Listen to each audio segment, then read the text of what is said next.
Ayan, so, good afternoon, Youth Life. Good afternoon, Sir Lawrence. Welcome to Welcome Okay, sige na. So, welcome sa Youth Life. And I'm happy na nandito kayo to hear some word ang galing sa Panginoon. And sino nakatin dito ng ating anniversary na? Sino hindi? Alam niya. Ayan, dalawa. So, okay lang din yan. Sige. May darating pa tayong Christmas party. And you should be ready yourself. Kasi yung Pinoy Henyo is ating gagawin pag-games sa ating Pasko. Kaya mag-aaral kayo mabuti. Mag-aaral mag-aaral pa rin eh. Kamusta ang exam? Sino mga aminado na pasado siya? Sino na? Aminado na bagsak. Lord, tulungan mo po kami.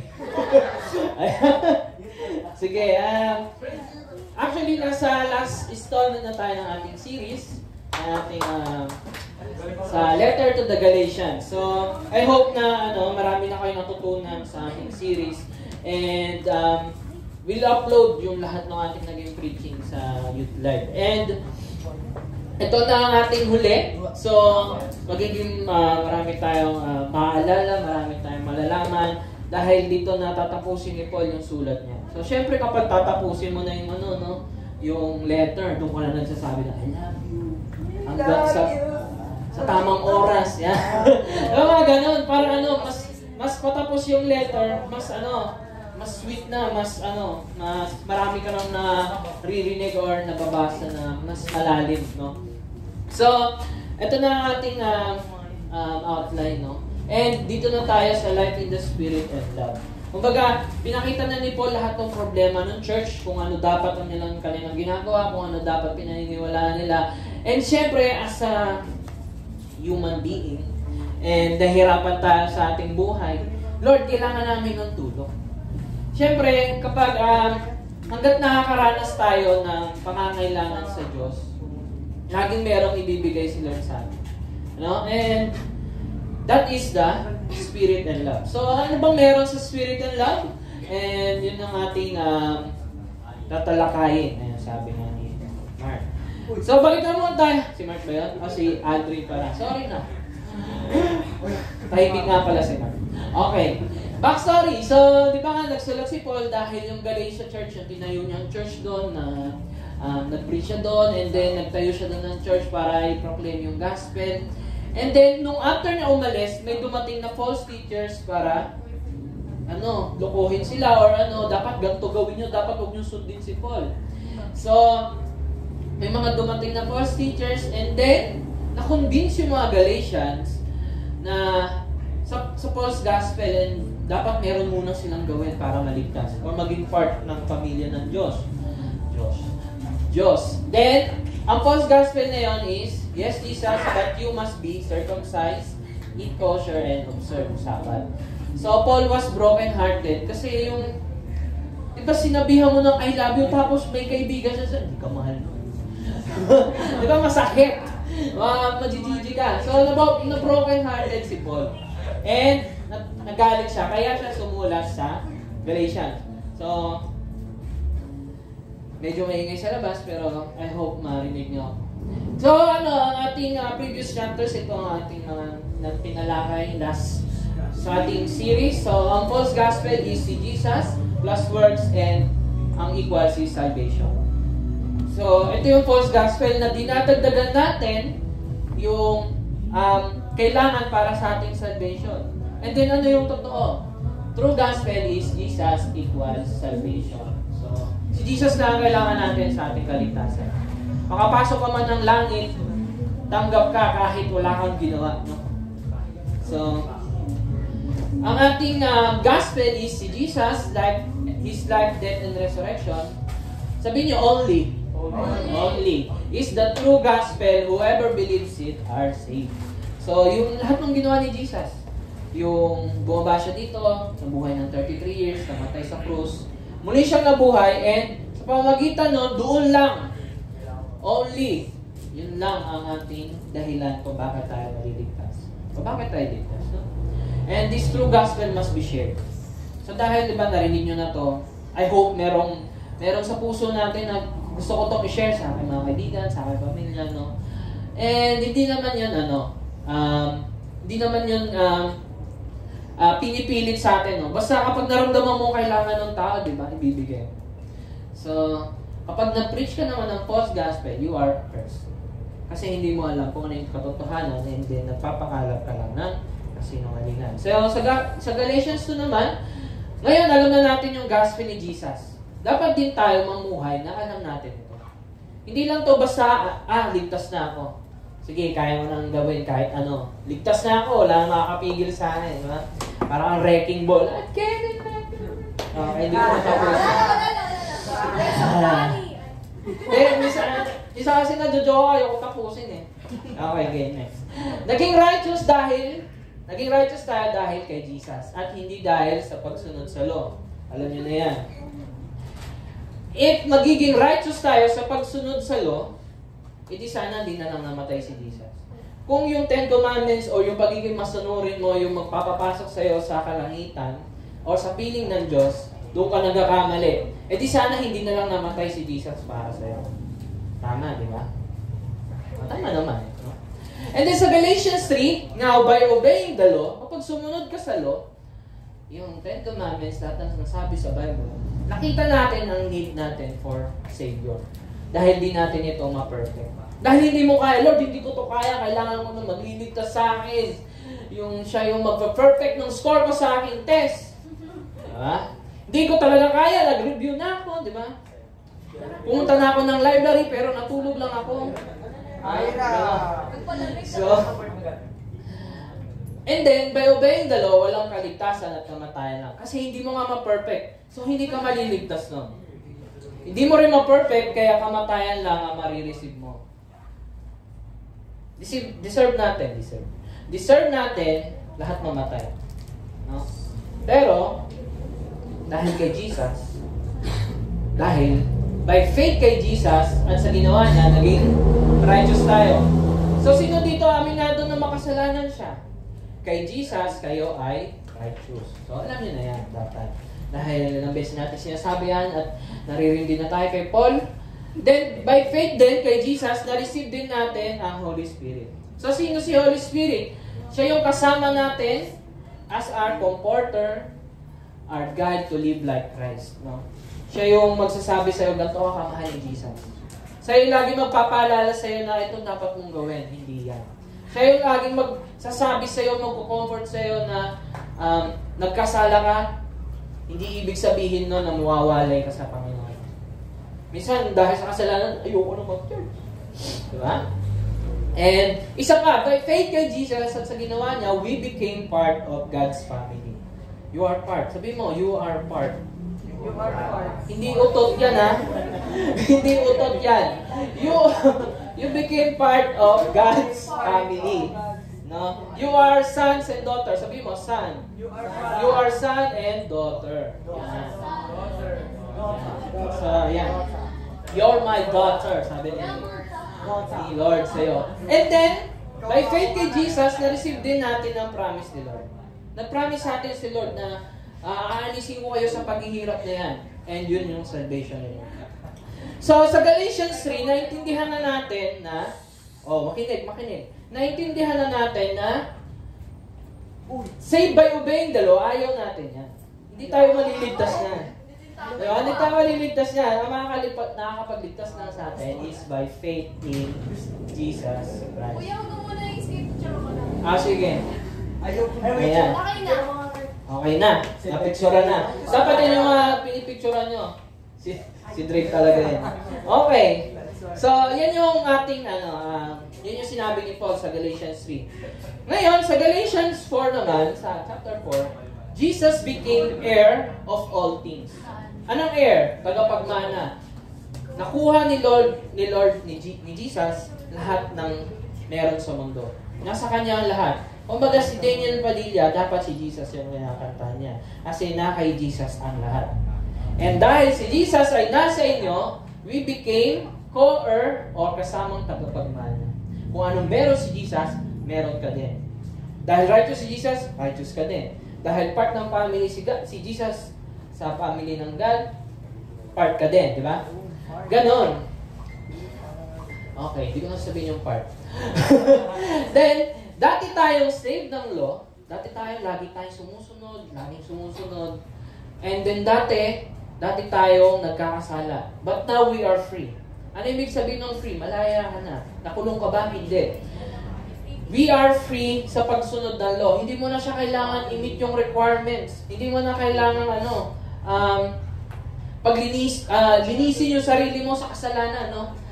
Because we are free in Jesus Christ. Ibig sabihin ng free is free to live without worrying kung ligtas ka ba o hindi. Minsan, di ba, gumagawa ka ng mabuti para ipamukha kay Lord, Lord, niligtas mo ako kasi ganito ako kabait na tao, pinarpect ko yung score ko sa test. Mabait ako sa nanay ko. Lagi akong sumusunod. Hindi ako nagsiselfon habang may nagpipreaching. Di ba? Ganun ako kabanal, Lord, iligtas mo ako.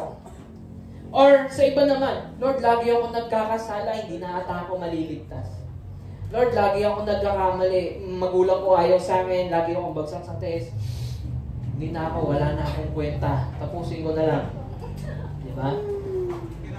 Now, free to live, it means without worrying. Di mo naalalahanin yun. Kaya mo nang gawin lahat kasi kampante ka na. Sabi mo, kampante.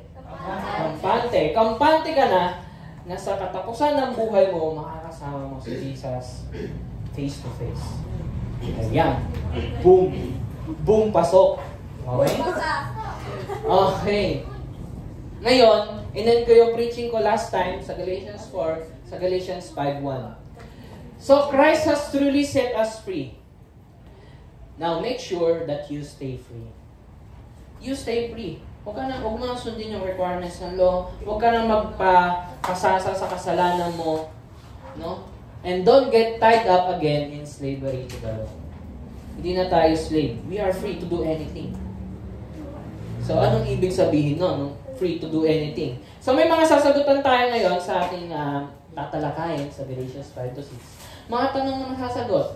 Free or malaya na ako. So, okay lang na magkasala. Okay lang ba magkasala? Kasi ligtas na ako by faith eh. Ay, ligtas na ako. Free na ako. Kagawin ko lahat. Let's go. YOLO. Diba? YOLO. At yan yung sasagutin natin. So, okay lang ba magkasala? Pangalawa, kung righteous na ako at ligtas, bakit nagkakasala pa rin ako? Lord, sabi mo, ligtas na ako. Pero bakit ganon? Yung kasalanan ko, sinasabi sa sarili ko, na hindi ako tanggap, hindi ako mahal.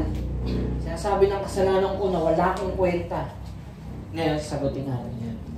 So, yun yung ating sasagutin sa Galatians 5-6. Diba? Intro pa lang yan. So, let us pray.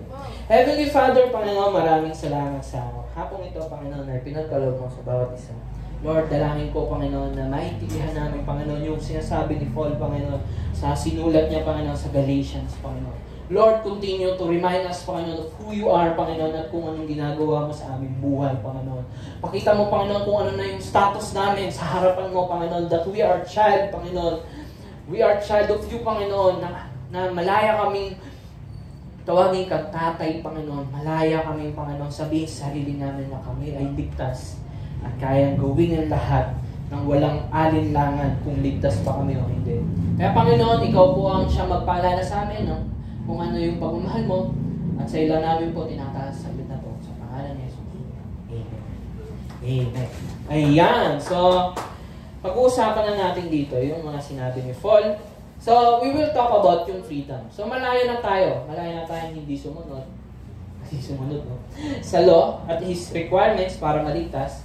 Malaya na rin tayo na hindi matakot sa kasalanan. Kasi wala nang kapangyarihan doon. Wala nang kapangyarihan ng kasalanan sa kaligtasan natin. So, we will talk about freedom in Christ. So, Galatians 5:1-15. Sa lahat ng merong Bible, sana meron kayo sa cellphone, no?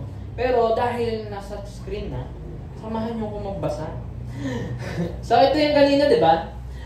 Make sure that you stay free. And don't get tied up again in the slavery. So, sumunod na verse, sabi niya dyan, listen, I, Paul, Apostle Paul, tell you this, if you are counting on circumcision to make you right with God, then Christ will be of no benefit to you. So, sabihin ko na naman kung ano yung circumcision. sabi ng mga Jew or mga Judaizers, magpatuloy ka para maging part ka ng pamilya ng Diyos. Kasi yun yung sinabi ni Lord kay Abraham. Pero yun nga yung sinasabi ko sa inyo, dahil si Jesus na yung gumawa, hindi na natin kailangan gawin yun. So, yun yung isa. Then, siyempre, kung sumusunod ka, kung sinusunod mo pa rin yung requirements ng law, hindi mo na kailangan si Jesus. Diba? Ba't pa kailangan natin si Jesus kung kaya mo palang i-perfect yung score mo? Diba? Kumbaga, kung ako, may kaibigan ko si Jesus. Si kaibigan ni Jesus. Diba? Jesus, hindi ko talaga ma-perfect yung score na to. Tapos sinabi ni Jesus sa'yo, ako na ang bahala sa'yo. Diba? Ganun. Sige! And then I say it again, if you are trying to find favor with God by being circumcised, you must obey every regulation in the whole law of Moses. Kumbaga sa Ten Commandments, may sundin kang isa, dapat i-perfect mo. Ganun yung sinasabi ni Paul.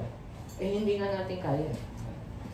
For if you are trying to make yourselves right, matuwid, by keeping the law, inuulit lang natin yung sinabi natin kanina. Paulit-ulit nga si Paul. You have been cut off from Christ. Yun yung pinupunto niya dito. Kung mayabang ka at sinasabi mong kaya mo yung sinasabi ng Bible, hindi mo kailangan si Jesus. Hindi mo nakikita yung pangangailangan mo kay Jesus. You have fallen away from God's grace. So, lumabli ata ang akin ang PowerPoint. So ngayon, pagsunod sa batas para tanggapin tayo ni Lord, etis tayo dyan. Sinabi na natin yan, no, I gotta go. Diba? Gotta go. So, susunod sa Ten Commandments, no, gotta go. Diba? Ganun lang tayo as a Christian. Kumbaga, meron pa yan sa ating buhay. Kung ma-perfect mo ba yung test mo sa school, hindi ka ba mamahalin ng magulang mo? Still, mahal ka pa rin nila. Bakit? Nung pinanganak ka ba, sumagot ka ng test? Di ba? Hindi. Minahal ka nila agad, di ba? Wala ka pang ginagawa, mahal ka na ng nanay mo. Mahal ka na ng tatay mo. Sa mga hindi nagsasabing hindi siya mahal ng magulang niya, lahat tayo makasalanan. So, ganun talaga. Okay. So, no. Ngayon, sabi niya sa verse 5 to 6, but we, ngayon, tayo na namumuhay sa Espiritu, eagerly wait to receive by faith the righteousness of God has promised to us. So, ang ibig sabihin nito, yung banal na Espiritu, di ba na-receive natin nung nanampalataya tayo kay Jesus? Then si Holy Spirit, yung magsasabi sa'yo, matuwid ka na. Perfect ka na. Diba? Kumbaga, nung si kaibigan Jesus, pinurfect niya yung score, sabi ni Jesus, ikaw na gawin perfect. Ano? So, ang ating dyan, iwala tayo kay Jesus na siya ang sumunod para sa atin, para tanggapin tayo ni Lord. Diba? Goods tayo dyan. Diba? Goods tayo dyan, Jesus. Diba? Wala na tayong, hindi na natin kailangan magsumikap na sundin yung commandments, no? Tanggap na tayo ni Lord kung sino ka man. Parang magulang mo, nung pinanganak ka, tanggap ka na agad. No? And then, bakit ganun yung ginawa ni Jesus? Kasi ganito yung ginawa ni Jesus. Parang si Maro, anak, itabi mo. Tagal nung naglo-loading lang ako dyan, pero sinabi niya, ako na. Diba? Si Jesus na ang gumawa sa atin, sa di natin kayang gawin. Yung hindi mo kayang gawin. Ako na, diba? Siya na nagpidal. Kung baga si Jesus, di mo kaya magpidal, sige ako na magpipidal para sa'yo. Nakakatuwa. Pero ganun si Jesus sa atin. Okay. Ngayon, di ba, pinangakuan tayo ni Jesus ng Holy Spirit and sinasabi ni Spirit sa atin na matuwid ka na, perfect ka na. No? Now, for when we place our faith in Christ Jesus, there is no benefit in being kung ma-perfect mo man o hindi. Ipalitan natin yung circumcised sa test, no? Ma-perfect mo man o hindi, baliwala na yon kasi si Lord nakatingin na doon sa perfect score ni Jesus. Perfect ka man hindi, wala na yun. Tapon na natin yan. Diba? What is important is faith expressing itself in love. Ngayon, dahil naramdaman mo yung pagmamahal ni Lord nung ginawa niya yung para sa'yo, nanampalataya ka sa Kanya. And faith expressing itself in love. So, sasagutin na natin yung isang tanong kanina. So, okay lang ba magkasala?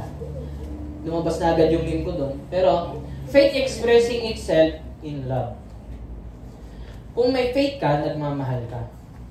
Tama hindi? Kung may faith ka, nagmamahal ka. So ngayon, nagmamahal ka ba kapag nagkakasala ka? Edni, di ba? So ibig sabihin, Edni, Herb. Nagkakasala ka, tapos sabihin mo sa akin, mahal mo ko? Edni, hindi. Hindi mo masasabi sa isang tao na suntukin ko si Christian, mahal kita eh. Di ba? Ang weird, di ba? Ang weird, di ba? Sinuntok mo na walang dahilan, no? Suntok mo ba mahal? Okay. Edni, dapat yayakapin mo, di ba? Hindi mo gagawa ng kasalanan. So sabi dito sa 1 Corinthians, si Paul din nagsabi nito, Paul is patient. Sabihin, Paul is patient. I love is patient. Love is patient. Love is kind. It is not. So it does not envy, it does not boast, it is not proud, it does not dishonor others, it is not self-seeking, it is not easily angered, it keep no records of wrong. So kung nagmamahal ka, hindi ka dapat nagkakasala. Hindi mo sinasaktan yung mga tao sa paligid mo, hindi mo sinasaktan yung magulang mo, hindi mo sinasaktan yung kaibigan mo, minamahal mo. Sabi mo, I love you. I love you, bro. Yan. Ngayon, basahin nyo to para matahimik kayo. Love does not, sabay-sabay. Love does not evil goes with the truth. It always protects, always trusts, always hopes, always perseveres. Love never fails. Yan. Love never fails. So, okay lang ba magkasala? Hindi. Edni, di ba? Picturean mo. Sige. Paano siya yun? Si Paul din nagsabi niyan, ha? So, kapag nagkakasala ka, hindi ka nagmamahal. Kapag pinipigilan mo yung sarili mo magkasala, nagmamahal ka. Tama, di ba? Sige. Tuloy na tayo sa sinabi ni Paul. Asa na? Ayan. Di ba? Verse 7, you were running well. Ayan. Who hindered you from obeying the truth? So, sinong pumipigil sa inyo para gawin yung tama? This persuasion is not from Him who calls you. A little leaven leavens the whole lump. Kumbaga, ibig sabihin ng leaven, yung pampalsa ng tinapay. Yung tinapay, imbis na maging flat lang, nung nilagyan ng leaven, nagkahangin, no? Parang burger, nung pinisat mo. Ganon siya. So, ganon din yung false gospel. Nung nagturo yung mga false teachers, maraming naniwala. Parang leaven, no? I have confidence in the Lord that you will take no other view. So, youth life, I have confidence na sa gospel lang kayo nakatingin. Hindi sa amin, hindi sa mga ating kuya nyo, hindi kay Kuya Raymond, kundi kay Jesus. Dahil kay Jesus, nandito kayo. Ngayon, kung hindi dahil kay Jesus, kung bakit kayo nandito, nagkakaproblema tayo sa ating puso. Paano kung wala si Kuya Raymond? Paano pag wala ko? Are you still here? Yes. Yes! Yan! And the one who is troubling you, and yung mga bumabagabag sa inyo, you will bear the penalty whoever he is. Kung sino man nagtuturo ng hindi gospel, they will bear penalty. They will bear penalty. No? And sabi niya dito, dear brothers and sisters, if I were still preaching that you must be circumcised, as some say I do, why I'm still being persecuted. Kumbaga, kung ituturo ko na sundin yung 10 Commandments, kung totoo yun, sabi ni Paul. Kasi inaakusahan siya na katulad siya ng iba na, nagtuturo yan si Paul ng false gospel rin, nagpaniwala dyan. Ganun siya sabi nila. Pero ang sabi ni Paul, if I were no longer preaching salvation through the cross of Christ, no one will be offended. Ang daming galit kay Paul eh. So, ibig sabihin, yung message niya of the cross, maraming nagagalit. So, expect na as a Christian, maraming may magagalit sa'yo. Christian ka? Magkain dyan. Hallelujah yan. Luya-luya yan, di ba? Sabi ni Tata yan. Maraming ma-offend sa'yo. No? Hindi lang naging Christian ka, maraming matutuwa sa'yo. No, hindi. Miski magulang mo, pwedeng malayo dahil sa paniniwala natin kay Jesus. Pero ganun talaga. No?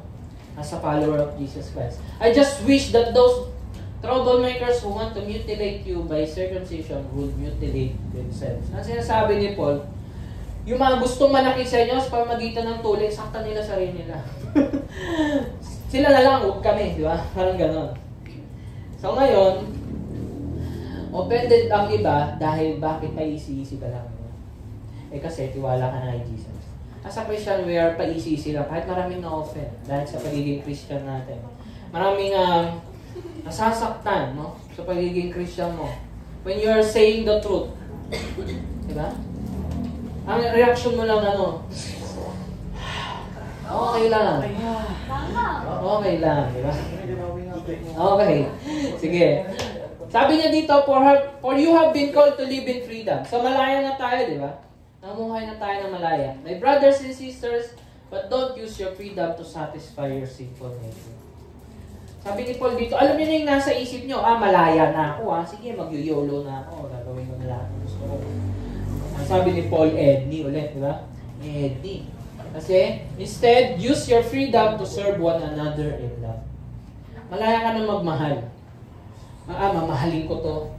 Minsan kasi, di ba, takot ka magmahal ng or lapitan yung isang tao kasi, makahusgahan ako nito, Ngayon, hindi ka natakot kasi, mamahalin ko to, lalapitan ko to, hindi dahil kung ano magiging reaksyon nila. Lalapitan ko to, mamahalin ko to, dahil minahal na ako ng Diyos. Gusto ko maranasan din nila yung pagmamahal ni Lord. So, bakit ka mahihiya? So, ibig sabihin, ayaw mo lang i-share yung love ni Lord kung nahihiya ka Lord. Or may pagkaibigan. Ngayon, yung purpose natin kung bakit natin ginagawa yung mga bagay-bagay, nagbabago. Dati, nag-aaral ka para sa magulang mo. Ngayon, nag-aaral ka na para sa ikaw ka-glorify ni Jesus. Para malaman nila na ang Diyos ko si Jesus, mag-aaral ako mabuti. Katrabaho mabuti para malaman nila na si Jesus ang Diyos ko.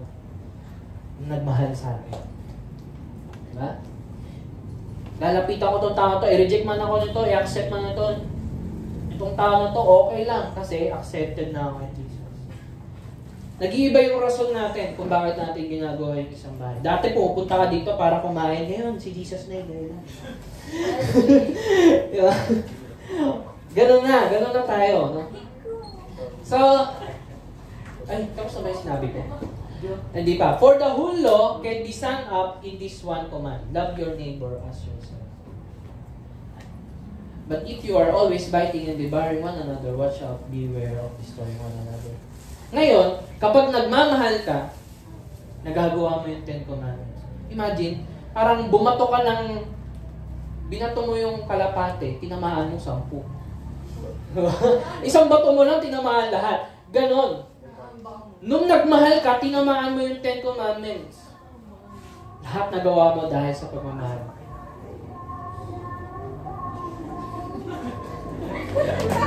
Diba? Okay. So, love your neighbor as yourself. Ngayon, ang sabi niya dito, but if you are always biting and devouring one another. Minsan kasi, di ba, minsan tama ka, minsan mali yung kabila. Nag-aaway kayo sa kung ano yung tama. Minsan, alam natin yung tama, pero hindi natin ginagamit yung tama para magmahal. Ginagamit natin yung tama para manakit. Mali ka, huwag ka dito, maayos ka dito. Diba? Ang ingay mong aso kasi sinipa mo. Diba? Imbis na magmahal, diba? Okay, sige, punta na sa video. So, I will do my best. You are still doing your best dahil okay ka na, tanggap ka na nila. Di ibig sabihin okay ka na, ay tatamad-tamad ka na o gagawa ng mali. Tanggap ka na ni Lord, diba? So you're still doing your best. Are you thankful that God saved you? Yes.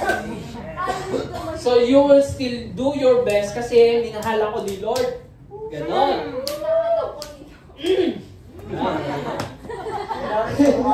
Kamukha ko yan. Ako talaga yan. Ito ko. So ito yung isa ko pang sagot dito sa tanong natin kanina. Kapag nagmahal ka, maingat ka sa ibang tao. Pag nagmahal ka, iniingatan mo silang mahalin. Minsan kasi mahal natin sila, pero nung sinabi mo, alam mo, ang baho ng hininga mo, nasaktan sila. Imbis na, oy, ito, toothpaste, toothbrush na. Di ba? Meron tayong ibang way para, dapat kapag nagmamahal tayo, maingat din tayo. Hindi lang basta-basta. Sabi mo, baka nang hininga mo, mag-toothbrush ka. Sinabi ko yun kasi mahal kita. Oh. Parang, nasaktan na ako, tapos ano pala ako. Parang niloloko mo yung tao, di ba? So, ganun tayo. Okay. Next. So, ito na yung diagram ko, table. Na yung slavery, it means, sa Bible, kapag nabasa niyo yung slavery is slave to sin, doing bad things for yourself. You're doing bad things para mapasarap yung pakiramdam mo. Pakiramdam mo. Diba? Then, slave to law. Diba, slave to law? Do good things for ourselves. Sige, magpe-perfectin ko tong score na to para ipakamukha sa nanay ko na hindi ako katulad ng kapitbahay namin. Diba? Lagi kang kinukumpara sa kapitbahay, no? Para ka nasasaktan. Na ngayon, yan yung slavery. Ngayon, ano yung freedom? Freedom, Jesus' freedom, He freed us and do good things for us. And we are servant of love. Doing good things for others. Hindi yung love yourself. Totoo yun. Simula nung pagkabata mo wala, mahal mo na yung sarili mo. Pero hindi mo alam kung paano mahalin yung ibang tao. Then, si Jesus na nakapagbigay sa atin ng kalayaan na yan kung paano magmahal. Dati, hirap-hirap tayo magmahal ng ibang tao. Hirap nilang i-please, hirap nilang i-accept. Pero ngayon, sige, kahit sino pa yan, okay na kasi kampante na ako. Sabi, kampante na ako. Kampante. Okay. Next. Ang ating sumunod na point is living by the Spirit. So, medyo mahirap na ba ito? Kilala nyo na ba si Spirit? Okay. Sige, next verse. But I say, di daw makapag-focus yan. Dito na tumingin. May mga upuan pa dito. Kasi pag yung pinapo. Pwede, okay lang. Okay, so, Galatians 5:16 to 18. But I say, walk by the Spirit. Ano ibig sabihin ng walk by the Spirit? Ay kasama mo si Spirit naglalakad. Medyo same. Pero kasama mo siya that He guides you in every day of your life. And you will not gratify the desires of the flesh. Ngayon, kung natutukso ka, kung alam mo si Spirit nasa tabi mo, si Spirit nasa tabi ko, gagawin ko kaya ito. Alam ni Lord yung gagawin ko pa rin kaya ito. Hi, sige, upo ka na. Happy birthday. Birthday mo rin? Okay, sige. Let's go back. Okay. So, you will not gratify the desires of the flesh. For the desires of the flesh are against the Spirit. And the desires of the Spirit are against the flesh. For these are opposed to each other to keep you from doing things you want to do. Anong sinasabi ni Paul? As a Christian today, meron tayong dalawang desire. Desire to sin and desire to do good things or love others. So, yun yung ginagawa ng flesh natin and yung spirit. They are opposed to each other. So, parang lagi kang nahati. Gagawin ko ba to? Gagawin ko ba yan? Ano ba talaga? Lagi kang ganun, di ba? And it keeps you from doing things you want to do. And then, ano nangyayari? Lagi kang nandun. Lagi kang nandun, di ba? Pero ngayon, nasa Kristiyan, nasa kabila na tayo. Diba? But if you are led by the Spirit, you are not under the law. Ngayon, dahil yung banal na Spirito nasa inyo na, hindi nyo na kailangang sundin yung requirements ng law. Okay. Sumunod. Ito yung isa nating desire. Desire of the flesh. Sino yung lahat may katawan dito? Wala pa tayo, di ba? So, yun yung flesh. Yun yung flesh. Sino lahat may puso dito? Wala may puso, di ba? Wala ng puso to. Ngayon, ito yung desire ng katawan nyo. Baka di nyo alam, no? Sexual immorality. Ito pa isa, impurity. Sensuality, idolatry, sorcery. Gusto nyo yung lagi kayo nagmamagic, di ba? Nanonood kayo ng anime, gusto nyo gayahin. Si Goku, gusto nyo, shing! Gusto nyo yan, di ba? Gusto nyo yan. Ano pa? Enmity, strife, jealousy. Ayan, mahilig yung mga yan. Kahit crush pa lang, nagsiselos na, di ba? And then, fits of anger. Laging galit. Rivalries, dissension, divisions. Laging nag-aaway. Inggitan. Umiinom. Sinong umiinom dito? Alak. Alak. Alam nyo na. Nandyan kayo. Lagi kayo nandun. Tama na. Makapasayaw na naman ako eh. And I warn you. Sabi ni Paul, I warn you. As I warned you before, that those who do such things will not inherit the kingdom of God. Ito na sasabihin ko sa inyo, pag namuhay kayo sa kasalanan, impyerno ang bagsak nyo. Seryoso na tayo ulit. Impyerno ang bagsak nyo. Legit yan. Totoo yan. Hindi kayo makakapasok. Kasi yung mga yan, hindi nyo yung magagawa ng alam nyo yan, yung parang sadya. Yung magselos ka ng matagal, pinipili mo lagi yun, di ba? Lagi mong pinipili. Ibig sabihin, namumuhay ka na lagi yun yung pinipili. Diba? Ngayon, ito yung table ko. So, our flesh desire. Ito na yung, as a Christian, ito na yung estado natin. Meron tayong isang desire na sinusunod natin is body, heart, and yung mga senses natin. And the other one is God's spirit desire. Yung mga bagay na gusto mong gawin. Hindi ko sinasabi na lahat ng nais ni Lord ayaw nyo. Alam ko meron, sinasabi pa rin si Lord sa atin na, Lord, gusto ko talagang gawin yun, pero hindi ko gawin. Diba? Ngayon, so ano yung mga desire natin? Gumawa ng kasalanan. Do things for ourselves. Do things to control God. Ano ibig sabihin nun? Lord, na-perfect ko yung 10 commandments, dapat magka-coach ako. Magka-iPhone 15 ako. Diba? But Lord, hindi. Diba? Ibig sabihin, kinokontrol mo si Lord in that way. And, ang ating sumunod na sagot sa ating tanong kung okay lang ba magkasala is, kung namumuhay ka sa kasalanan, di ka thankful kay Jesus. Kung namumuhay ka sa kasalanan, di ka thankful kay Jesus. Another one, kung namumuhay ka sa kasalanan, wala ka talagang faith. Sinasabi mo, ligtas ka na? Bakit nagkakasala ka pa rin? No, gotta go. Sino dito may katawan? Kung namumuhay ka sa kasalanan, di ka talaga maliligtas. Yan yung katotohanan. So, wag nyong iibahin yung merong kasalanan na hindi mo sadya. Merong kasalanan na talagang sinasadya mo at araw-araw mong ginagawa. At yun yung mga bagay kung bakit nagagawa mo yun. Hindi ka thankful, wala ka talagang faith, at hindi ka maliligtas. Pero dahil Christian tayo dito, sino Christians? Taas ang kamay. Sabihin mo, no. No? No. So, ngayon, yung nilista ni Paul, di ba, puro ang pangit basahin, di ba? Ngayon, ito na yung nare-receive natin kay Spirit.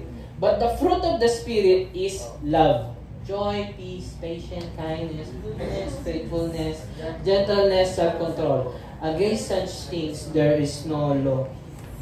Anong ibig sabihin? Ang prutas ng banal na spirito sa ating buhay is love. Bakit is yung nilagay niya dyan? Ba't hindi are? O bakit hindi fruits? Ang daming nakalista. Kasi ang fruit of the Spirit is love lang. Kung nagmamahal ka, lagi kang masaya. Kung nagmamahal ka, there's peace. Kampante. Kung nagmamahal ka, there's patience. Lagi kang naghihintay. Kung nagmamahal ka, you are kind. You are good. You are faithful. Sa lahat ng sinabihan mo ng ganito, 3:30, nandyan na ako. 3 p.m., nasa youth live na ako. You are faithful, di ba? And gentle. Hindi ka barumbado. Di ba? And there's always a self-control kapag nagmamahal ka. Kapag nagmamahal ka, napipigilan mo yung sarili mo sa mga bagay na ayaw. Like yung sinabi ni Jesus na kung ano yung gusto mong gawin ng tao sa'yo, yun din yung gawin mo. Gusto mong mahalin ka? Mahalin mo din sila. And against such things, there is no law. Ano ang ibig sabihin nun? Hindi against yung law sa frutas na to. Kasi kapag meron ka yan, nasusunod mo lahat ng nais ng Diyos. Si Lord lang yung Diyos mo, hindi ka nagsisinungaling, hindi ka nagagalit, hindi ka nagnanasa, hindi ka nagnanakaw dahil nagmamahal ka. Nasusunod mo yung 10 Commandments dahil lang sa love, no? Napakaganda. Isang bato mo lang, tapo lahat. Okay. So, ito na yung kanina. Ano yung desire ng Spirit sa atin? To know Christ. I know Him who loves us. So, kung alam mo, sinasabi mo lagi sa sarili mo pag mag-isa, Lord, may nagmamahal ka rin ba sa akin? Ang role ni Spirit, sabihin sa'yo na mahal ka ni Jesus. Kilalanin mo siya. Pumunta ka ng youth life kasi doon mo siya makikilala. Doon mo laging maalala na mahal ka ni Lord. And another one is love. Hindi ko na nilista lahat, no? Kasi yun na yun eh, love. Love others because He loved us first. Tama, di ba? And for ang last na desires na ito yung natin, following law for good. Nakita niyo yung pangatlo ng our flesh desire. Ang desire ng katawan natin is to follow the law for good. And it is not following Christ. Actually, you're following the law when you love. So, yun yung sinasabi ko kanina. Okay pa? Wala na akong meme eh. Pero kaya hindi na hinanto. So, ito na yung pangalawang tanong natin kanina. Kung righteous na ako at ligtas, bakit nagkakasala pa rin ako? Bakit di ako nagbabago? Di ba minsan, lagi naman nasa church, ba't di pa rin ako nagbabago? Lord, nagbabasa naman ako, nagka-quiet time naman ako, ba't di pa rin ako nagbabago? Kasi may lagi kang pinipili. Dahil kinakalimutan mo yung ginawa ni Jesus sa'yo. Hindi ka thankful. Wala kang faith. Nadadala ka lang ng emosyon mo. Mahal ako ni Lord, sige. Pero kapag nandyan na yung kasalanan, sige Lord, mamaya ka na. Mas ramdam ko to eh. Diba? Ngayon, ang unang sagot dahil may dalawa tayong desire. So, desire of the flesh and the spirit. And then, ang pangalawang sagot is, nagkasala ka, it doesn't mean na hindi ka naligtas. Iba yung nagkasala sa namumuhay sa kasalanan. Following your flesh, sin will corrupt you. Mas lalo kang pasama ka ng pasama. Diba? Ba't natatawa? Ano daw po yung flesh? Flesh pala, flesh. Sorry. Okay, number 4. Follow the lead of the Spirit, you will be fruitful with love. Ngayon, sabihin natin nagkasala ka one time. Okay lang yun, ligtas ka pa din. Pero kapag inulit mo po ulit, it will corrupt you. Diba? It will corrupt you. Hanggang sa, ganyan ka na. Ganyan ka na ng ganyan. Diba? Hanggang sa, puro ka na lang ganon. Pero kung you will choose yung lead ng Spirit, you will always love. You will always love. Diba? Hanggang sa, masanay ka na nagmamahal ka. Di ba sa una, ang hirap? Sino dito yung sa unang paggamit ng cellphone, magaling na agad? Yung hindi ka nagpaturo. Or sa computer. Pagdating sa computer, ang galing mo agad, no? Pagkapanganak mo, no? Ang galing mo na agad. Hindi, di ba? Sa umpisa, lagi kang for example, sa mga baby, di ba? Maglalakad ka, tapos madadapa. Dahil yung baby, nasasanay na maglakad, nasasanay na siya, hindi na siya gaano nadadapa unless merong malaking nandiyan. Di ba? Pagkadapa niya, sabi ni, nag-crossover, di ba? Ano ba yun? Pagkalabas ng baby, biglang nag-crossover. Hindi naman gano'n, di ba? So ngayon, piliin nyo kung saan kayo dapat masanay. Piliin mo yung kasalanan, masasanay ka magkasala palagi. O, tama na. O, tama na. O, kalma. O, isa pa. Tingin nyo ba, yung mamamatay tao, naisip niya lang yun? Ay, parang wala akong magawa. Patay nga ako ng isa. Ganun ba? Pitasin ko kaya itong maigil. Di ba hindi? Saan nagsisimula yung pag-iisip ng pagpapatay? Kapag may galit. So, laging may pinipili ka muna bago ka makurap. Pinipili mo yung gusto ng katawan mo. Kaya ngayon, mas lalo kang lumalala. Di ba? Di ka naligo, mas lalo kang bumabaho. Diba? Okay, tama na sa examples. Ramdam nyo na. So, ito na yung last na sagot natin. Ito pala yung isa pang illustration para maintindihan nyo yung role ng Spirit. Christians' everyday struggle ay piliin si Spirit kahit tuksong-tukso ka na. Laging pinipindot natin yung left button. Diyan. Diba? Always remember, meron lang tayong dalawang desire. So, kung tatanungin nyo ako, yung non-believer, ang desire lang nila isa, desire of the flesh. Wala sila ng desire ng spirit. Pero dahil na-receive nyo si Jesus Christ, you have this desire na magmahal. Kasi meron nang nagmahal sa inyo. Kaya, kung nagmamahal ka, always push that button. Push that button. Okay. Tumatagal na ba ako? Okay, Galatians 5:24. Those who belong to Christ Jesus, ito na. Sino nang nasa piling ni Jesus? Ayan. Or si Jesus nasa inyo na. Wala pa kayo sa langit. Pero ramdam na natin ang langit dahil sa pagmamahal ni Jesus. Have nailed the passions and desires of this sinful nature to His cross and crucified them there. Let's be serious dito. Kasi, bakit ba namatay si Jesus? Para lang babayaran yung kasalanan mo. Minsan kasi ang bayad natin is yung dahil binigay yung katawan ni Jesus doon. No. Si Jesus naging makasalanan dahil sa kasalanan natin doon sa cross. And kapag naalala natin si Jesus sa cross, yung masasama nating naiisip, masasama nating nararamdaman, lagi nating ipinapako doon. Lord, pinagbayaran mo na to. Lord, pinatay mo na tong kasalanan ko doon sa krus ng Kalbaryo. And that is faith. Always remember, sa mga na namumuhay pa sa kasalanan, always choose to nail or ipako yung kasalanan mo doon sa cross ni Jesus Christ.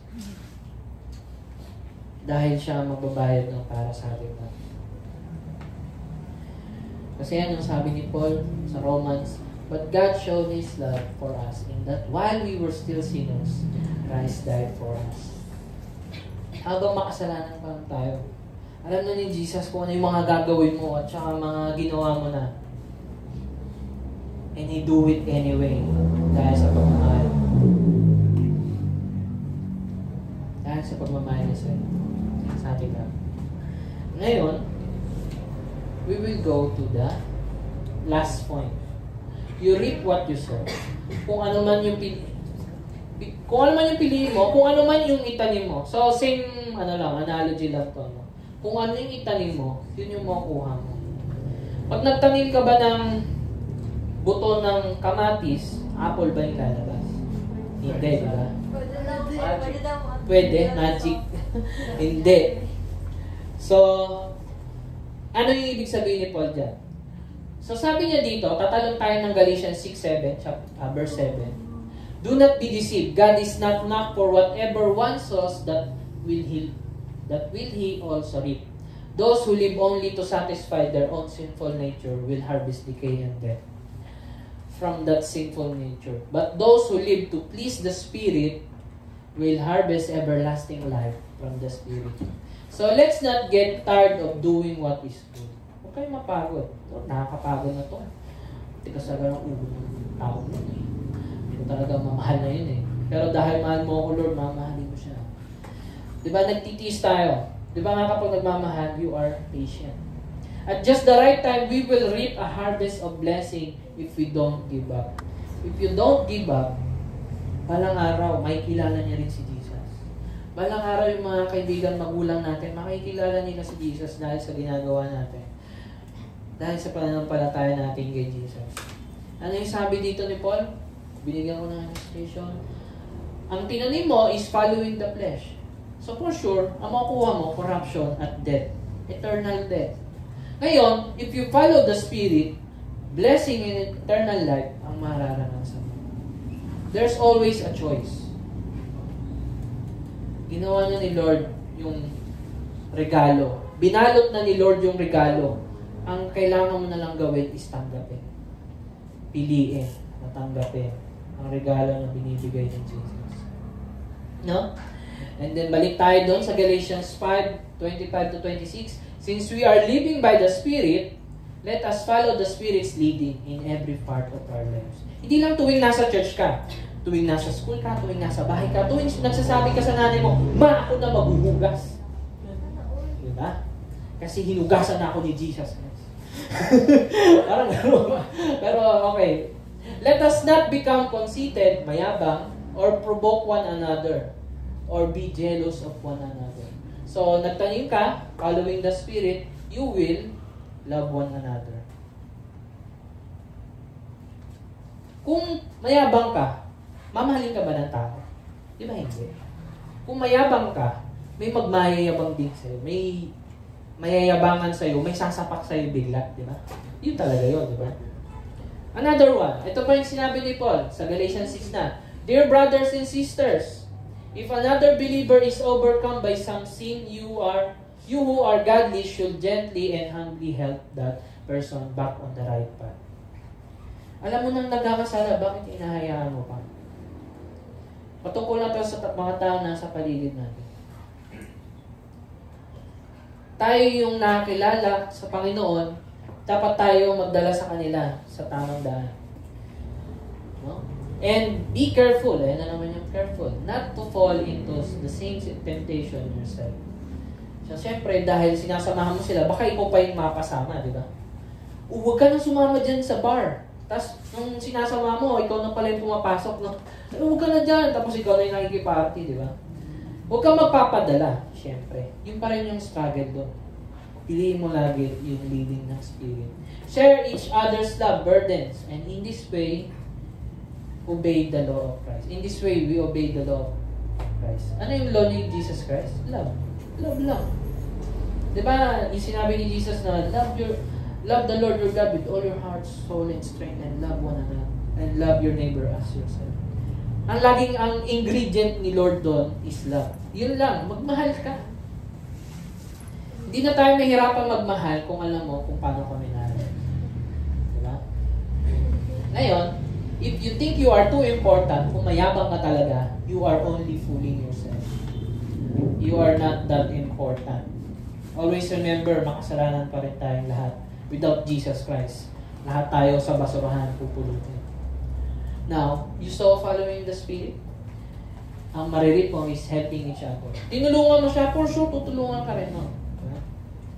Meron ba dito na tumulong ka, tapos sinapak ka, no? Hindi naman madalas. No? Baka nagginulat mo nung tinulong mo. Huwag mong madalas gugulat. Okay. Next. Ito pa yung sumunod na verse. Pay careful attention to your own work, for then you will get the satisfaction of a job well done. Diba? And you won't need to compare yourself to anyone else. Hindi mo na kailangan i-compare yung sarili mo sa ibang tao. Kasi kung ano na yung sinasabi ni Jesus sa'yo, yun na ako. Lord, di ko na kailangan. Okay lang kahit, sige, mas matalinan sila. Okay lang. Basta ako, anak mo at mahal mo. Diba? So, for we are each responsible for our own conduct. So, when you sow, and pinalaw mo si Spirit ulit, you are careful to love others. Okay, isa pa. Marami ito eh. Pero puro ganyan yan. And then ito pa, those who are taught the Word of God should provide for their teachers, sharing all good things with them. So, imbis na kami manlilibre sa inyo, libre nyo kami. Wala ng pera. Yun nakalagay. Pero ayun nga, di ba? May mga tao nagpapakahirap din para sa inyo, like your parents. And yung pagtulong lang sa paghugas ng hugas yun lang din yung mapagsabi sa kanila, talagang iniisip ako ng anak ko. Diba? And if we are like that, we are sharing, no? Sharing all good things na meron tayo sa bawat isa. Hindi tayo madamot. Kasi hindi nagdamot si Lord sa atin. Okay. And tatalo na tayo, nilagpasan na natin yung 7 to 8. Ito na yung huling mga sinabi ni Paul. Notice what large letters I use as I write these closing words in my own handwriting. Kumbaga, dito na nagsulat si Paul ng malaking letra na makakapagsabi, ako talaga nagsulat nitong letter na to. Ito na yung mga last words niya. Those who are trying to force you to be circumcised want to look good to others. Minsan yung iba, nagmamagaling para mas magmukhang magaling, di ba? Pero hindi naman talaga magaling. They don't want to be persecuted for teaching that the cross of Christ alone can save. Ayaw nila nung cross ni Jesus Christ kasi parang ang dali. Ang dali naman, maniniwala ka na, ligtas ka na. Paano naman ako? Mula nung pagkabata ko, sumusunod ako. Sayang yung hirap ko. Diba? Tapos sabihin mo, wala akong gagawin, ligtas na ako. Ayaw nila yun kasi pinapahalaga nila yung sarili nila kaysa doon sa kaligtasan na meron sila kay Jesus. And even though those who advocate circumcision don't keep the whole law themselves, they only want you to be circumcised so they can boast about it and claim you as their disciples. Merong mga magtuturo sa inyo, gawin mo to, gawin mo to. Tapos nung ginawa mo, ang sabi nila sa sarili nila, tingnan mo yung bata ko, ang galing mo. Ako nagturo dyan. Diba? Yun yung sinasabi nila. Nagmamayabang lang sila. Nagiging mabuti sila sa inyo kasi para lang sa sarili nila. Pero as a Christian, we are good to others. We are loving them kasi merong Diyos na mabuti sa atin at nagmamahal sa atin. Doesn't matter kung ano man sabihin ng tao. Ang mahalaga yung sinasabi ng Diyos sa atin. And when we saw following their flesh to please themselves, anong i-reap nila? They will receive temporary things that leads to death. O sige, pagmayabang ka. Pero kapag namatay ka, mawawala lahat sa'yo. Always remember. And as I say, mawala mo ng lahat sa atin as a Christian, merong isang laging matitira, and that is Jesus Christ in our lives. And the next verse, as for me, may I never boast about anything. Ito na yung sinasabi ni Paul. Hindi ako sabi ni Paul, ayaw akong magmayabang ng kahit ano. Hindi ako magmamayabang ng kahit ano. Kundi ang pagmamayabang ko lang ay yung pagmamahal ni Jesus Christ doon sa cross. Guys, mahal ako ni Lord dahil sa kamatayan niya sa krus. Yun lang yung kaya natin ipagmayabang sa Christian. Because of the cross, my interest in this world has been crucified and the world's interest in me has also died. Marami tayong gusto sa mundong ito, pero sinasabi ni Paul na lahat ng bagay sa mundong ito mawawala. Mawawala yan. Yung mga interest na gusto mo, mawawala yan. Lahat yan temporal. Pero kay Jesus, merong forever. Diba? So, when we saw yung pagmamalaki natin sa pagmamahal ni Jesus Christ, yung mga gusto natin sa mundo na to, mawawala. Anong gusto? Yung kagustuhan na gumawa ng kasalanan. Kagustuhan na magmayabang. Kagustuhan na magmalaki. Or lamangan yung ibang tao.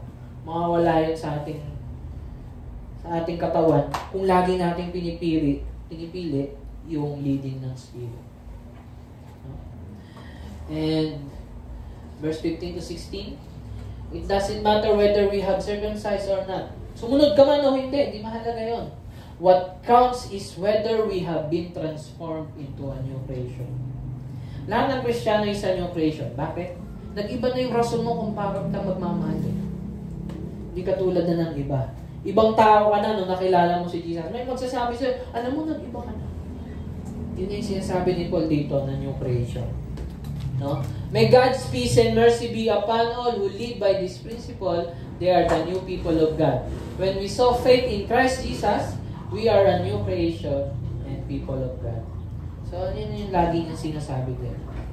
And then, last 2 verse. For now on, don't let anyone trouble me with these things, for I bear on my body the scars that show I belong to Jesus.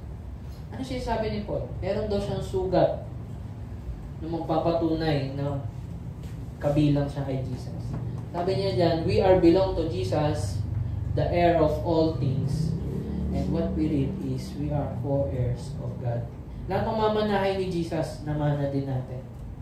Anong ibig sabihin ko doon? By faith in Jesus, we receive Jesus' perfect work. Na-receive din natin yung pagiging anak ng Diyos, yung kalayaan na meron kay Jesus, yung Holy Spirit at His guidance, and yung blessing, and also ang pinaka-importante sa lahat, pati yung scars, persecution, and suffering of loving others na receive din natin. Yung suffering na receive din natin kay Jesus. Si Jesus, pinersecute siya, ipapersecute ka rin ng mundong ito as bilang Christian. Si Jesus namatay sa cross, namatay dahil sa pagmamahal. Ganon din tayo, mamamatay din tayo dahil sa pagmamahal. Di ko alam kung sa paanong paraan, pero sa pagmamahal, yun yung lagi nating end as a Christian. And to end this, dati ginagawa natin ang maraming bagay sa maraming dahilan. Dami nating dahilan kung bakit natin ginagawa isang bagay. Pero dahil kay Jesus, ginagawa na natin ang maraming bagay sa isang dahilan. At yun na yung pagmamahal. Susunod ako sa magulang ko, gagalingan ko sa school, punta ko ng youth live, magiging mabait ako sa friends ko, lagi ako magiging active dahil mahal ko sila. Dahil minahal ako ni Lord. Yun na yung laging rason natin. Isa na lang lagi natin rason. So in English ko pa yan. Before we were doing many things for many reasons, but now, because of Jesus, we are doing many things for one reason, and that is love. And this is the last verse na sinabi ni Paul. Dear brothers and sisters, ano ibig sabihin ng brothers and sisters? Dahil anak tayo ng Diyos, magkakapatid tayo dito. May the grace of our Lord Jesus Christ be with your spirit. Amen.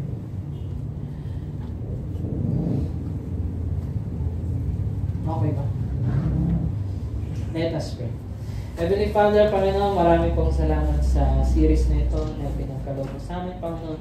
Thank you for the letter, Panginoon, na binahagi ni Paul, Panginoon. Lord, I hope and I pray, Panginoon, na let those words, Panginoon, magrema sa aming puso at aming isipan. Magbago na aming way kung paano mamuhay, Panginoon, sa mundong ito, Panginoon. Lord, lagi mong bigyan kami ng reason na kaya namin ginagawa yung mga bagay-bagay because of love, Panginoon. We are, nilalayuan namin yung kasalanan, Panginoon, because of your love, Panginoon. Sinusunod ka namin because of your love, Panginoon. Susundin namin yung magugulang namin, magiging mabait kami because of your love, O Lord God. Lord, marami pong salamat dahil ngayon, iisa na lang aming reason at magiging kampante kami dahil sa pag-ibig mo, Panginoon. Kaya, Panginoon, continue to remind us, Panginoon, na kami ay mahal na kahit wala pa kaming ginagawa. Na kami mahal na kahit anumang maging nangyari sa amin, Panginoon. Masaktan man kami, marami mang mawala, Panginoon. There's always, Panginoon, na ikaw ang laging matitira, Panginoon. Sa bawat sandali na aming buhay. Na siyang hayakap sa amin. Continue to guide us with your Spirit, Panginoon. Remind us always, Panginoon, na kami ay matuwid na, tanggap na at malaya na, Panginoon, sa kasalanan at sa mga utos, Panginoon, para maligtas, Panginoon. Kaya, Panginoon, sa iyo na po namin tinakasalit na to. Continue to remind us and give us this peace and love that we need every day of our lives. Kaya, Panginoon, sa iyo na po namin tinakasalit na to. Sa pangalan ni Jesus. Amen.